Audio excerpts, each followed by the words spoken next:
2 Timóteo 2,19. Hoje eu quero falar um pouco com os irmãos sobre algo que ora vemos e algo que ora não vemos. 2 Timóteo 2,19. Todos acharam?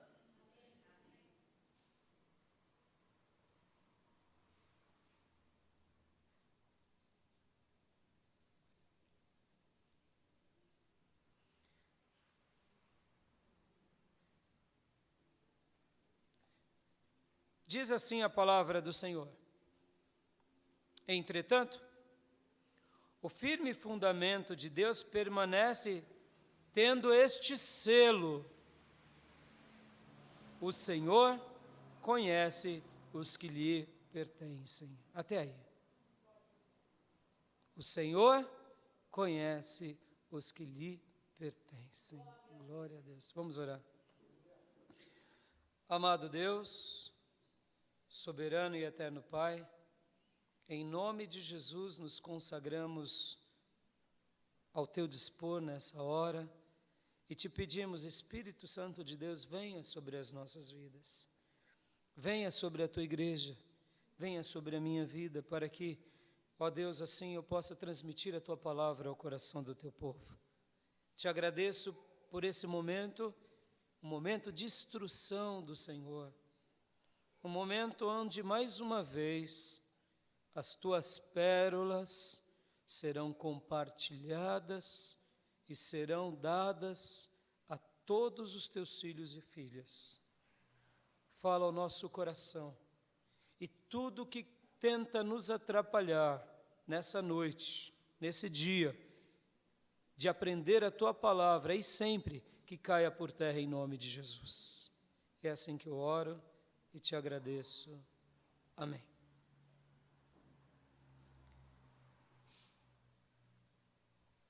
Havia um grupo de pessoas que peregrinavam numa região e durante a noite eles encontraram com um sábio de um vilarejo e estava escuro. E aquele sábio do vilarejo disse assim para eles na sua peregrinação: olha, amanhã alguns de vocês se alegrarão muito e se entristecerão muito. Mas, além disso que acontecerá amanhã, eu quero dar um desafio a vocês. Abaixem-se onde vocês estão e peguem o que vocês não estão vendo. E peguem e guardem. E assim aquele grupo de peregrinos, ao ouvir a instrução daquele sábio do vilarejo, ficou: pegar o quê? Abaixar e pegar? Está de noite, eu não estou vendo o que era.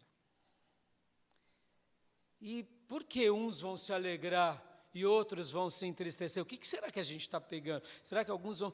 E ficaram naquela dúvida, mas tendo em vista que no diálogo que eles tiveram, aquele homem era um sábio, então alguns foram mais ousados e se abaixaram e cataram e colocaram nos bolsos, em todos os bolsos e abarrotaram. Outros foram mais tímidos, pegaram pouca coisa e falaram: eu não sei o que é, vai que é uma situação meia, não dá para saber, e agora? Acredito no sábio, não acredito no sábio? E alguns outros mal pegaram.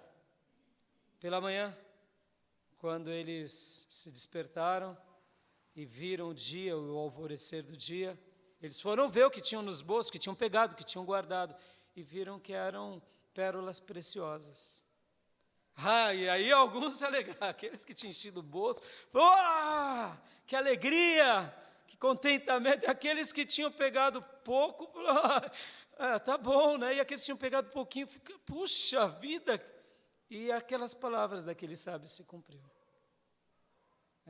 Essa parábola, o que ela nos ensina? Ela nos ensina sobre isso que acontece com a nossa vida sempre, que vamos ao livro de sabedoria de Deus. Jesus disse assim: não dai pérola aos... Não dai pérola aos porcos. Toda vez que eu e você vamos à palavra de Deus e pegamos essas pérolas e guardamos essas pérolas, no alvorecer, você vai se alegrar imensamente, porque essas serão as riquezas da sua vida. Se você pegou um pouquinho, ufa, ainda bem. Pegou só uma coisinha ou outra, vai vir algumas alegrias quando você tirar as pérolas, mas de repente vai vir uma frustração. Por que eu não guardei mais essas pérolas? As que me refiro nessa noite é o do que está acontecendo conosco aqui. As pérolas de Deus. Amém, irmãos? Lembrem-se que a nossa vida, ela é marcada por aquilo que a gente guarda. E o que mais você tem guardado? O que mais você tem tido como a grande herança? Davi, ao falar a Deus, ele dizia: como eu amo a tua lei. Para mim ela é mais preciosa do que o ouro de Ofir, do que a prata refinada no fogo. Sabe por quê? Porque Davi sabia quanto valia a palavra de Deus. E essa parábola se aplica a tudo que é precioso. Guarde tudo que é precioso. Seja ousado em tudo que é precioso. Porque no alvorecer, você vai se alegrar muito. Porque isso vai te acompanhar para o resto da sua vida, amém? Hoje eu quero falar com os irmãos sobre algo visível e algo invisível. Algo visível. Olhe para o irmão que está do teu lado aí. Algo visível. Algo visível. A igreja. Quero falar sobre a igreja. A igreja visível e a igreja invisível. Por que assim, pastor? A igreja visível e a igreja invisível? Simples, irmãos. Porque muitas vezes nós achamos que a igreja, ela é só essas paredes. É importante termos uma igreja física para nos reunirmos? Sim, claro. É importante termos um lugar para adorar? Claro, irmãos. É importante quando temos um legado e uma história? É claro. Isso é muito bom. Mas é mais importante quando essa igreja, que é invisível, se torna uma igreja poderosa em qualquer época. Porque a grande igreja de Deus não é essa feita por paredes, por luzes, cortina, telão, aparelhagem eletrônica, holofotes, projetor, cadeiras, ventiladores. A igreja de Deus somos eu e você. Você é a igreja de Deus quando juntos nos reunimos. E aqui entra uma característica mística e invisível. E invisível. Por quê? Porque quem é realmente de Deus? Somente o Senhor conhece aqueles que lhe pertencem. Amém? E aqui eu quero que você baixe a sua guarda com relação às críticas. Quem é joio, quem é trigo? Não sei. Você pode dizer?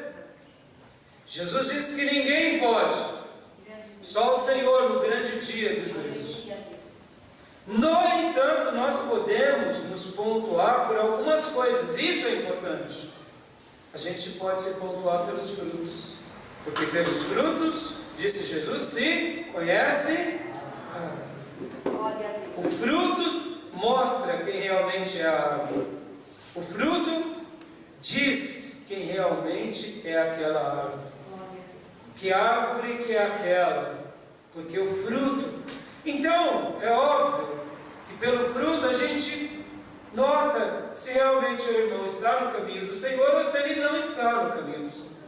Se ele se mantém no caminho do Senhor ou se ele deixou. E aí, quando identificamos o fruto, nós, pastores, precisamos advertir que realmente todo aquele que é filho ouve a instrução. E o bastardo não ouve a instrução. E a gente ora por filhos e bastardos. No entanto, muitas vezes, e quando se trata de irmãos, nesse caso é o pastor, e você, como que você deve agir? Você deve orar. Porque essa função é uma função pastoral.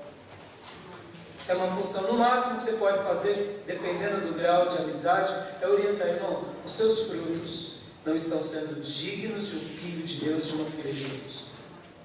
Repense, reflita, pondere.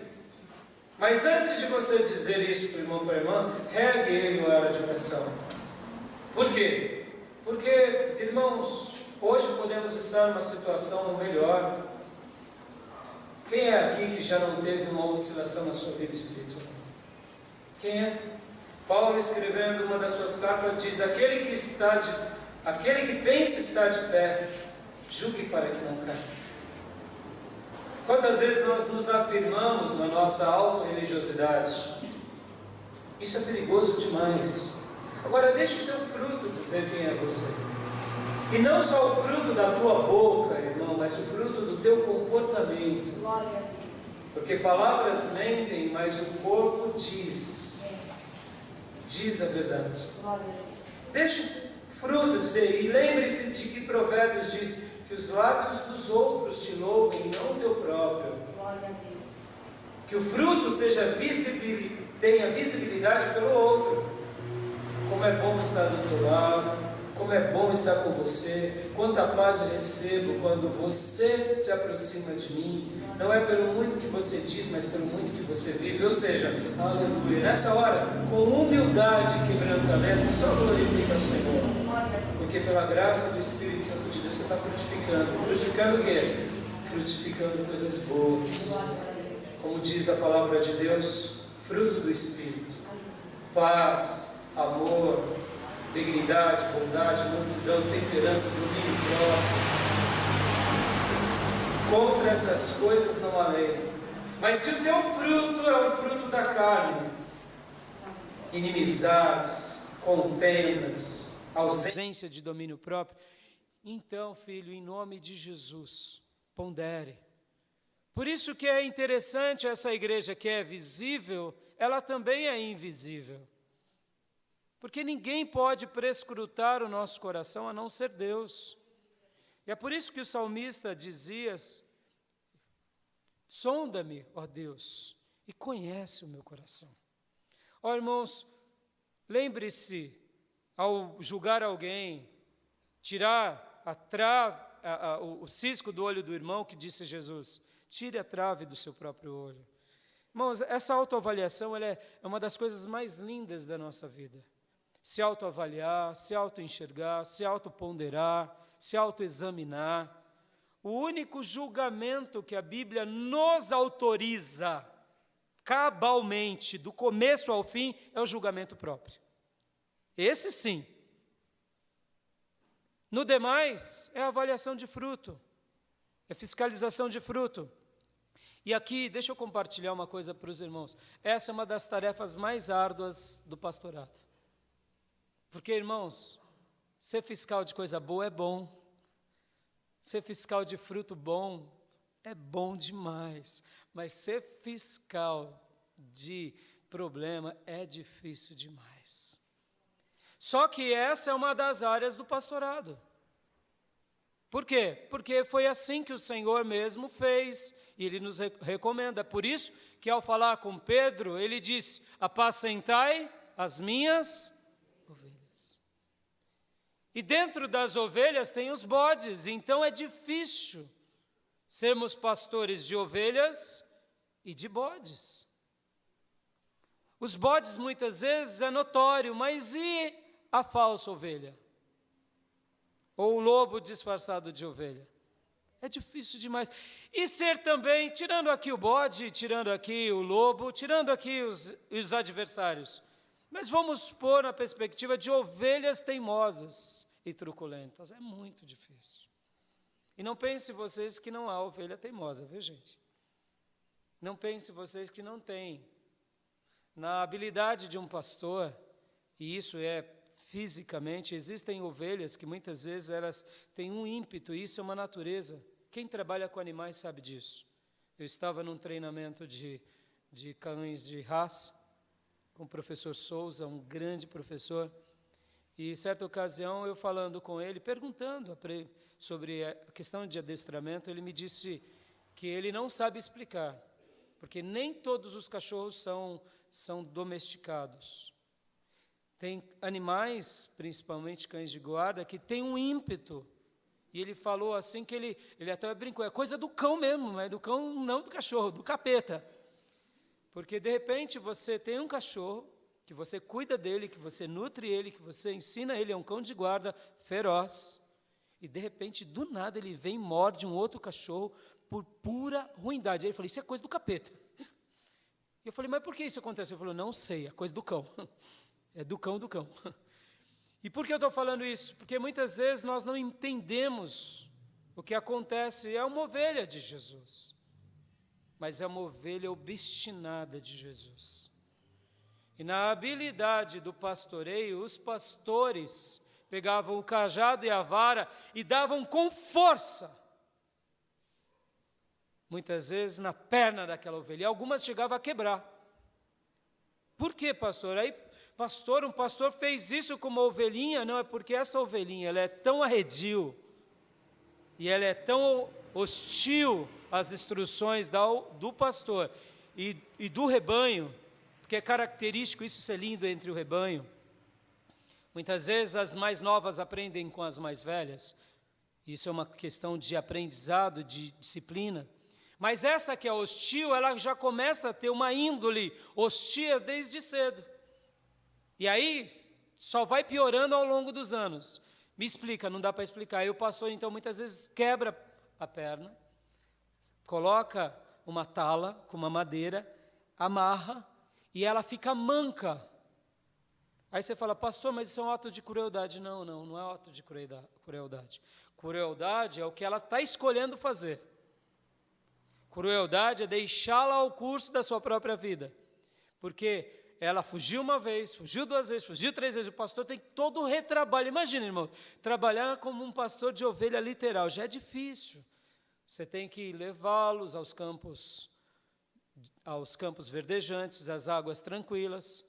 Você tem que viver, muitas vezes, de um ambiente para o outro, e semanas longe, e de repente, fazendo todo esse... Sempre você tendo que ir atrás de uma, que se perde, do grupo. Imagina, você deixa as outras, muitas vezes, vulnerável. Por quê? Porque aquela é rebelde. Então, o que é mais fácil, quebrar a perna de umas ou sacrificar as 99? Não. Quando você tem a possibilidade de deixar as 99 guardadas, aí você vai atrás daquela. Mas aquela que foge no campo livre, então deixá-la solta é deixá-la vulnerável. Por isso que muitas vezes, é aí onde eu digo e fiz o desabafo, dizendo que é um dos ofícios mais difíceis do pastorado. É machucar, é ferir, mas é ferir para curar. É por isso que o profeta disse assim, que Deus faz a ferida, mas o Senhor a cura. Amém, irmãos? Ele trata de nós assim. Deus faz a ferida? Faz. Porque muitas vezes é só ferida para curar. Só por meio da ferida para nos trazer de volta. Agora, Deus gostaria que fôssemos feridos? Não. Aí onde entra esse coração ensinável.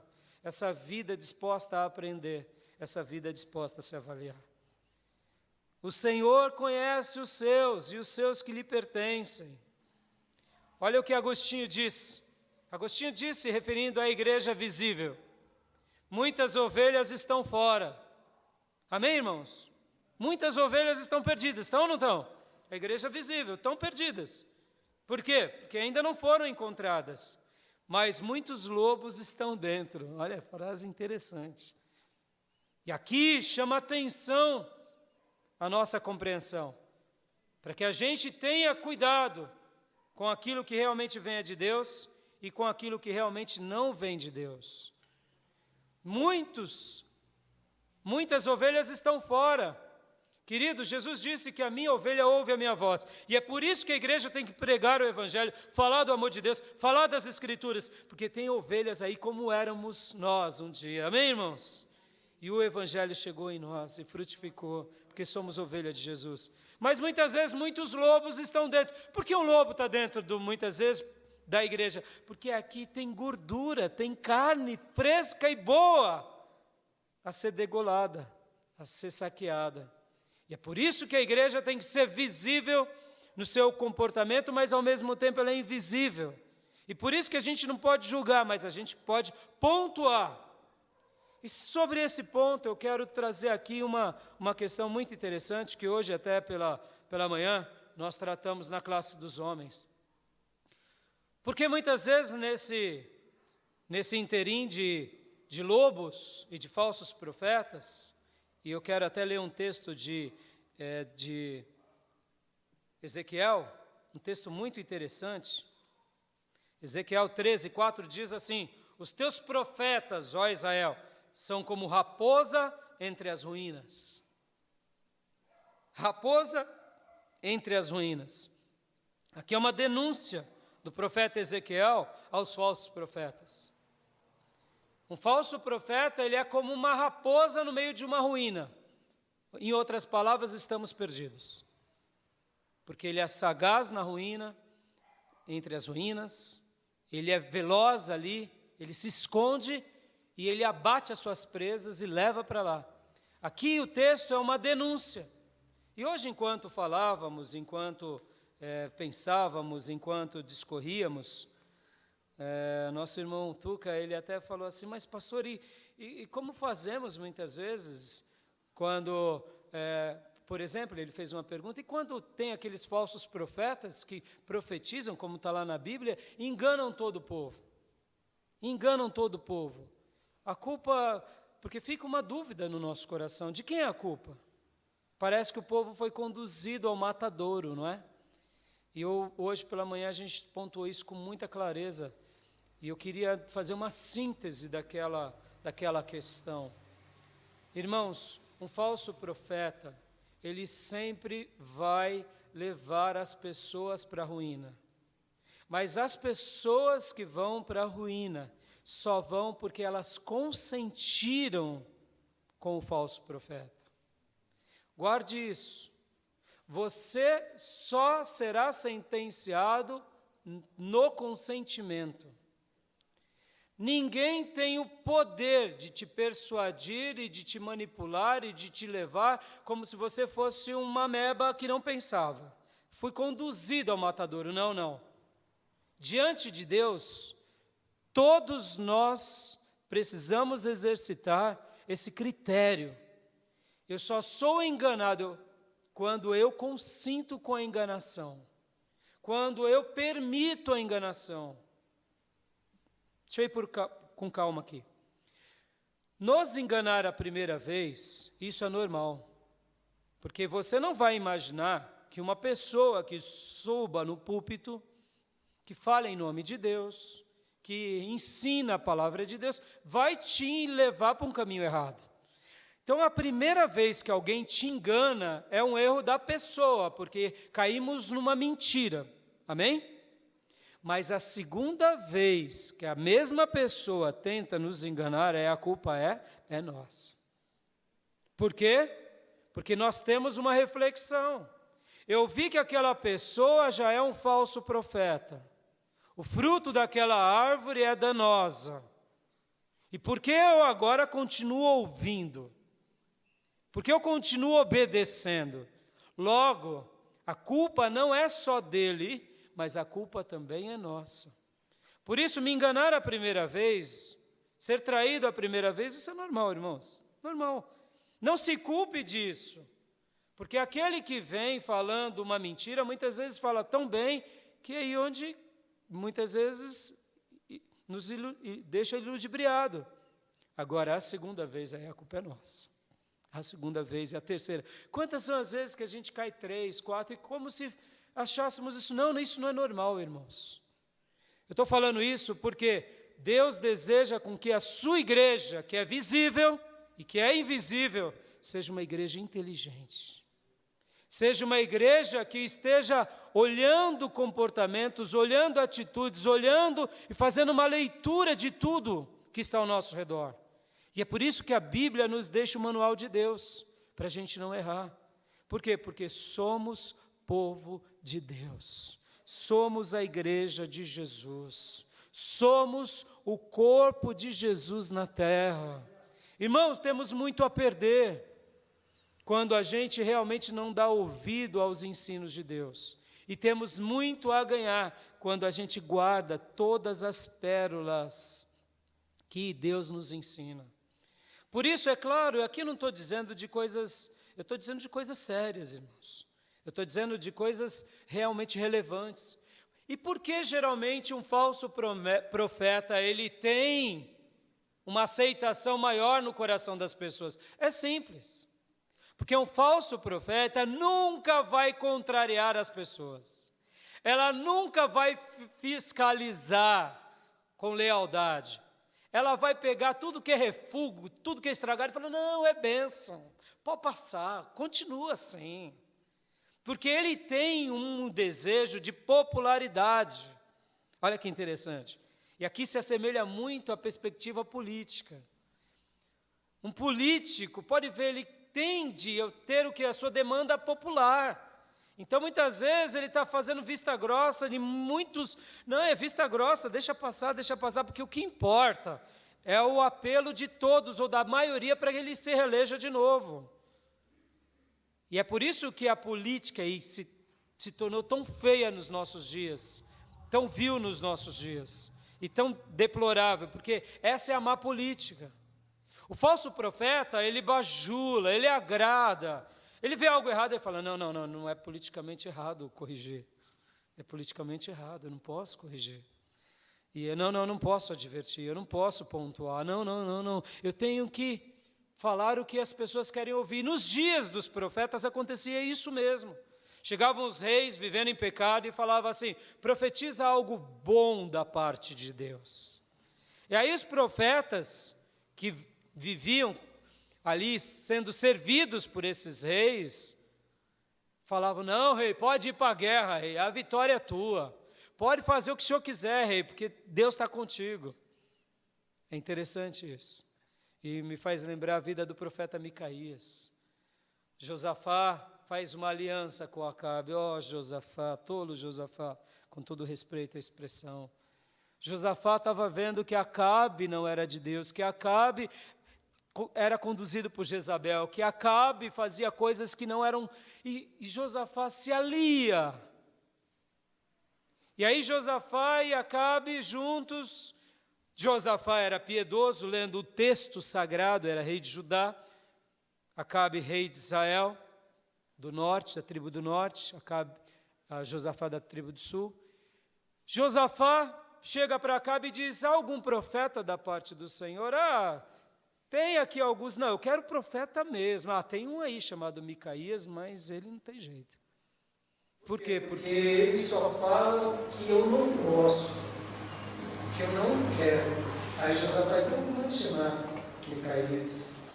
E aí foi Micaías. Micaías, conte-nos alguma coisa da parte de Deus. Pode ir, Acabe, pode ir, Josafá, vamos, que Deus é contigo.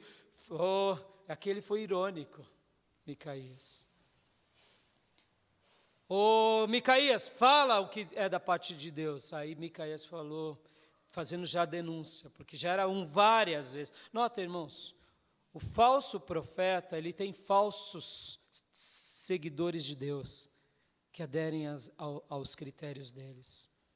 Porque os verdadeiros seguidores de Deus dão ouvido aos profetas de Deus, dão ouvido às santas escrituras, dão ouvido àquilo que importa da parte de Deus.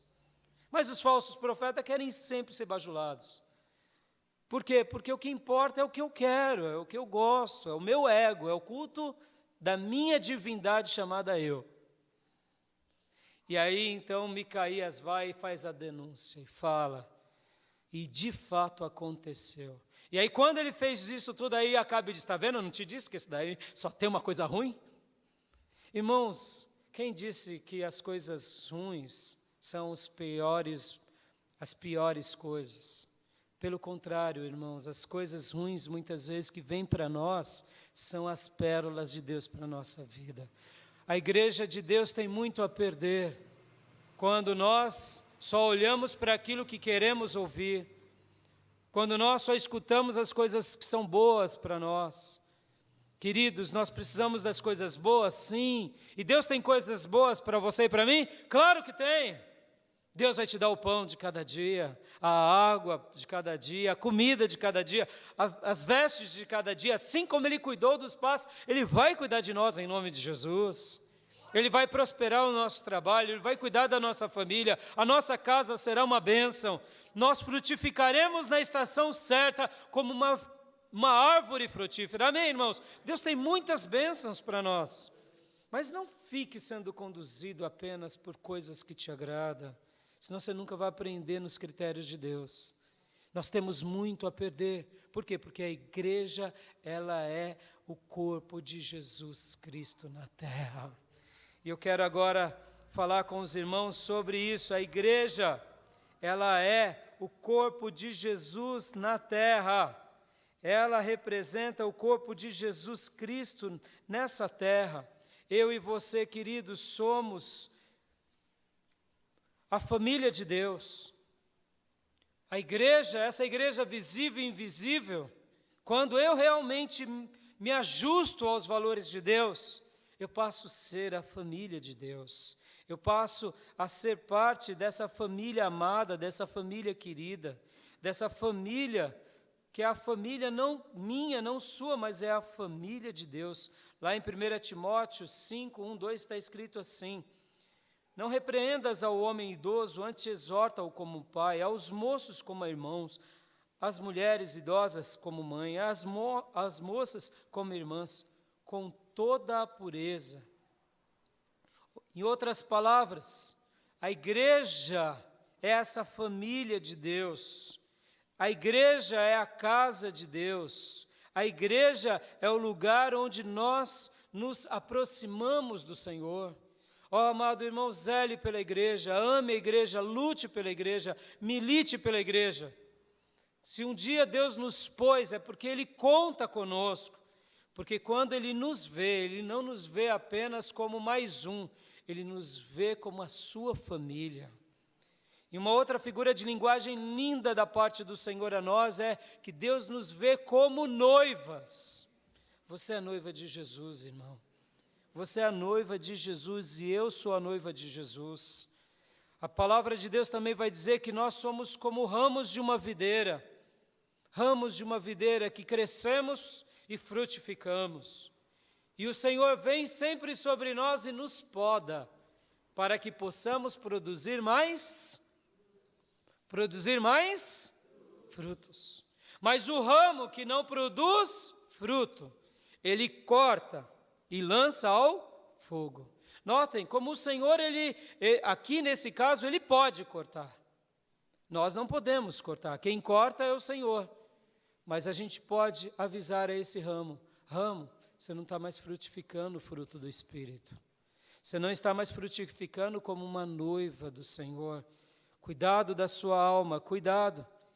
E uma das metáforas mais lindas que está lá em 1 Coríntios 12, do versículo 12 ao 27, é que nós somos o corpo de Jesus. Jesus Cristo é o cabeça desse corpo, mas nós somos o corpo de Jesus na terra. Irmão, eu queria pontuar aqui para orarmos. A igreja visível e a igreja invisível. A igreja visível é essa, que a gente está vendo aqui. A igreja invisível é aquela que muitas vezes a gente não vê, mas que existe. Mas Deus nos deu aqui como uma expressão de corpo de Jesus na terra, como uma igreja local, uma igreja para a gente trabalhar, para a gente amar, porque a gente faz parte dessa família e temos que frutificar segundo os valores de Deus. Mas presta bastante atenção, a gente é corpo de Jesus. Quando eu te vejo, eu tenho que ver Jesus. Quando você me vê, você tem que ver Jesus. Quando os ímpios nos vê, eles têm que ver Jesus.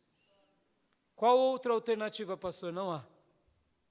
Quando alguém cita o nome da nossa igreja, tem que ver Jesus.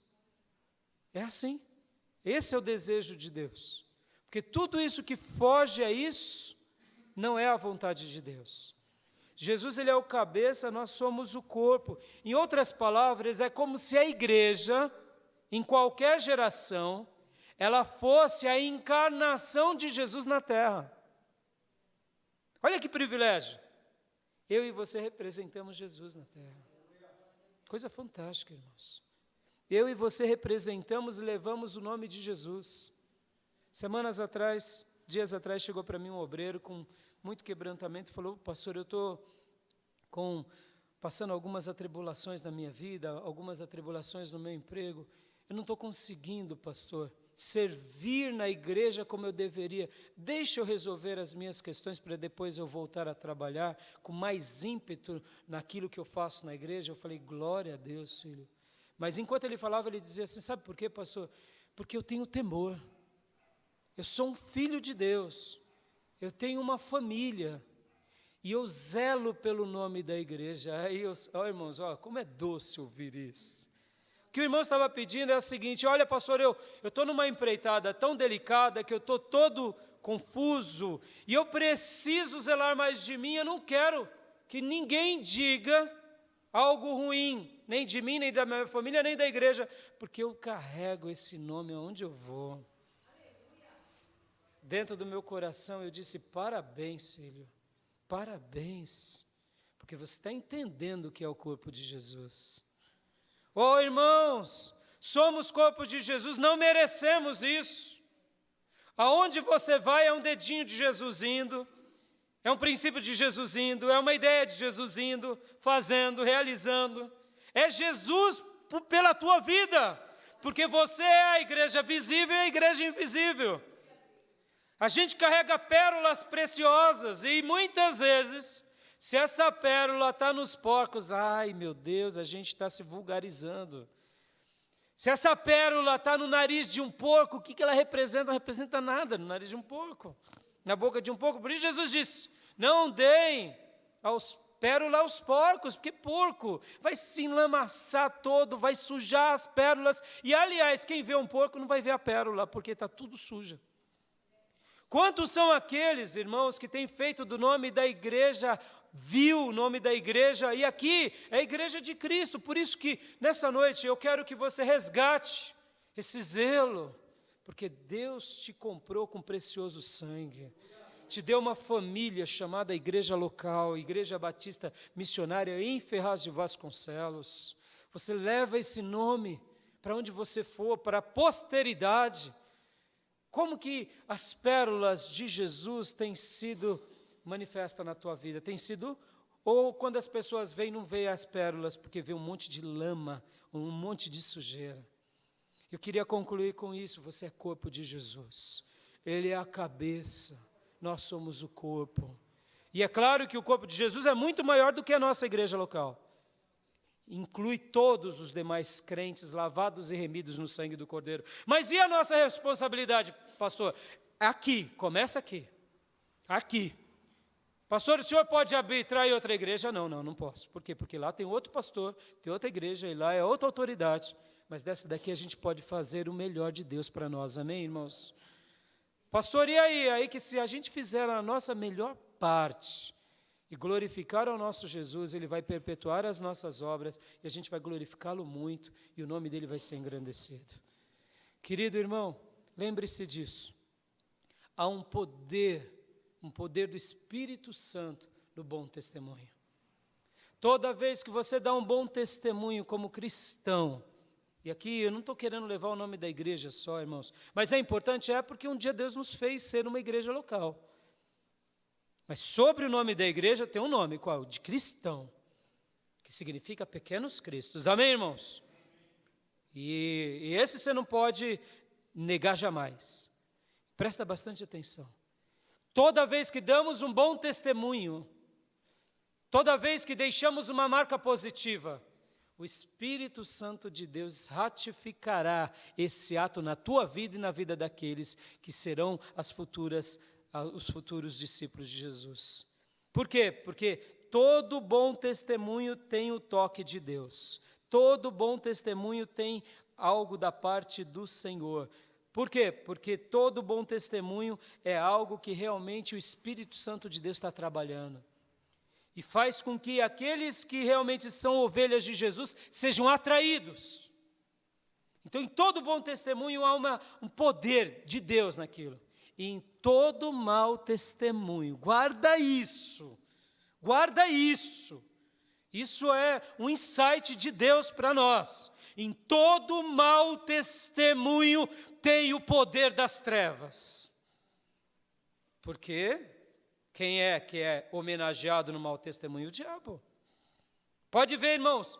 E é por isso que os falsos profetas, os lobos, os mercenários e crentes, muitas vezes desviados e crentes carnais, quando nós caímos num erro e damos um mau testemunho, sobre esse mau testemunho impera qual legado e qual ratificação de qual espírito? Dos espíritos malignos. Deixa uma marca negativa. Olha lá o crente. Olha lá a irmãzinha. Olha lá a irmãzinha. Olha lá o irmão. Olha lá o ministro. Olha o ministro de música. E quem faz questão de ter mais, vamos dizer assim, de soprar isso. Olha lá, irmão, olha o mau testemunho do crente. Porque todo mundo sabe o que é certo e errado, irmãos. Todo mundo, não precisa ser crente para saber o que é certo e errado. Essa ideia, não, eu não estou na igreja, eu não sei o que é certo e errado. Não! Todo mundo sabe o que é certo e errado. Até o ímpio.